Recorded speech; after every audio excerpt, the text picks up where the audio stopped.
Nepal has 242 recognized wetlands covering 743,500 hectares, including 10 vital Ramsar sites of international importance, ranging from high-altitude glacier lakes to the tropical ponds. Key wetlands including Kosi Tapu, Jagdishpur, Ghora-Ghori, Rara Lake, and the Gokyu Lake system, which provide crucial habitats for biodiversity in Nepal. These wetlands are critical habitat for over 500 species of resident and migratory birds.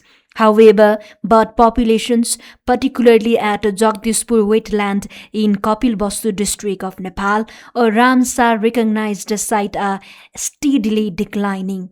Spanning 157 hectares, Jagdishpur Lake is the second largest human-made lake in Asia.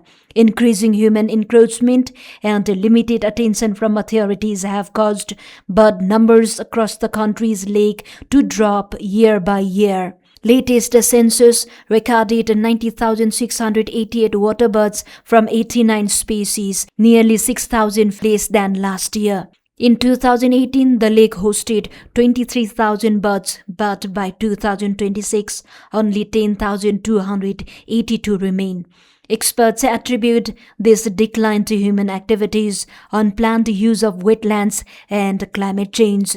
Boating, picnic, noise pollution, and uncontrolled riverbed excavation have further stretched these fragile ecosystems. जलपक्षी र चाहिँ आगन्तुक जलपक्षीहरू चाहिँ आज बाध्य छन् ती हाम्रो मानवीय गतिविधिबाट सिर्जित यी पोल्युसन सँग र त्यहाँ चाहिँ भएका चाहिँ सबै फोहोरहरूसँग चाहिँ बाँच्न विचरण गर्न र आफ्नो प्रजनन गर्ने अथवा चाहिँ बास बस्ने त्यहाँ चाहिँ विचरण गर्ने देखि लिएर त्यहाँ चाहिँ यो विश्राम गर्ने सम्पूर्ण गतिविधिमा चाहिँ असर चाहिँ त्यसले गरिराखेको चाहिँ पाइएको अवस्था छ. Proper conservation and management of Ramsar listed wetlands in Nepal is an urgent climate and biodiversity priority. These wetlands span diverse landscapes from the subtropical Tarai Plains to the high Himalayas and include rivers, lakes, and marshes.